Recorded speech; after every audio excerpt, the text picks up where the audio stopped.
সংস্থা আপনার হাতে, তাদের হাত থেকে তারা নিস্তার পাবে না। এই নিশ্চয়তা জনগণের কাছে, জনগণ চায় আপনার কাছ থেকে। রংপুরের যে ঘটনাটি, একটি গভর্নমেন্ট স্কুল, জেলা স্কুলের একজন শিক্ষকের পরিবার মাদক সেবীদের দ্বারা যেভাবে আক্রান্ত হয়ে 4টি প্রাণ চলে গেল, গোটা দেশকে, গোটা জাতিকে কাঁদিয়েছে। এই বেদনা বিধুর একটি পরিবেশ।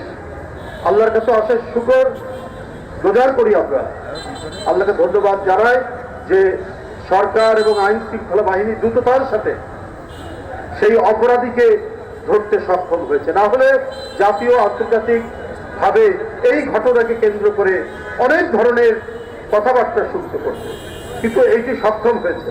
তো এখন এই সমস্ত সিন্ডিকেট, এই সমস্ত কারা এর সাথে জড়িত রয়েছে, কোথায় কিভাবে এরা গড়ে উঠেছে, এদের গোপন আস্তনা কোথায়, এটা আইডেন্টিফাই করে আপনাকে সেটা ধ্বংস করতে হবে।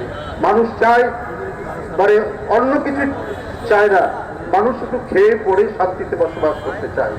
তো এই গুরু দায়িত্ব আপনার হাতে, আপনি সেটা করবেন এটাই আশা রাখে। আজকের একজন এদেশের শ্রেষ্ঠ মানব, এই পৃথিবীর এক শ্রেষ্ঠ মানব, যার জীবন লক্ষ্য নিয়ে আমরা এখানে আলোচনা করছি। আজ ঈদে মিলাদুন নবী, সেই ঈদে মিলাদুন নবীতে এটি অঙ্গীকার হোক যে আজকে সরকারের যে নির্বাচনের প্রাক্কালে যে সমস্ত অঙ্গীকার আজকে ক্রমান্বয়ে ক্রমাগতভাবে বাস্তবায়ন হচ্ছে, সেই বাস্তবায়নের মধ্যে আমাদেরকে আরো অঙ্গীকার আইনের শাসনকে সুপ্রতিষ্ঠিত করা।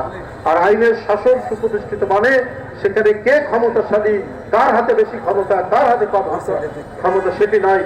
যে অপরাধ করবে সে আইনের আওতায় আসবে, তার বিচার হবে।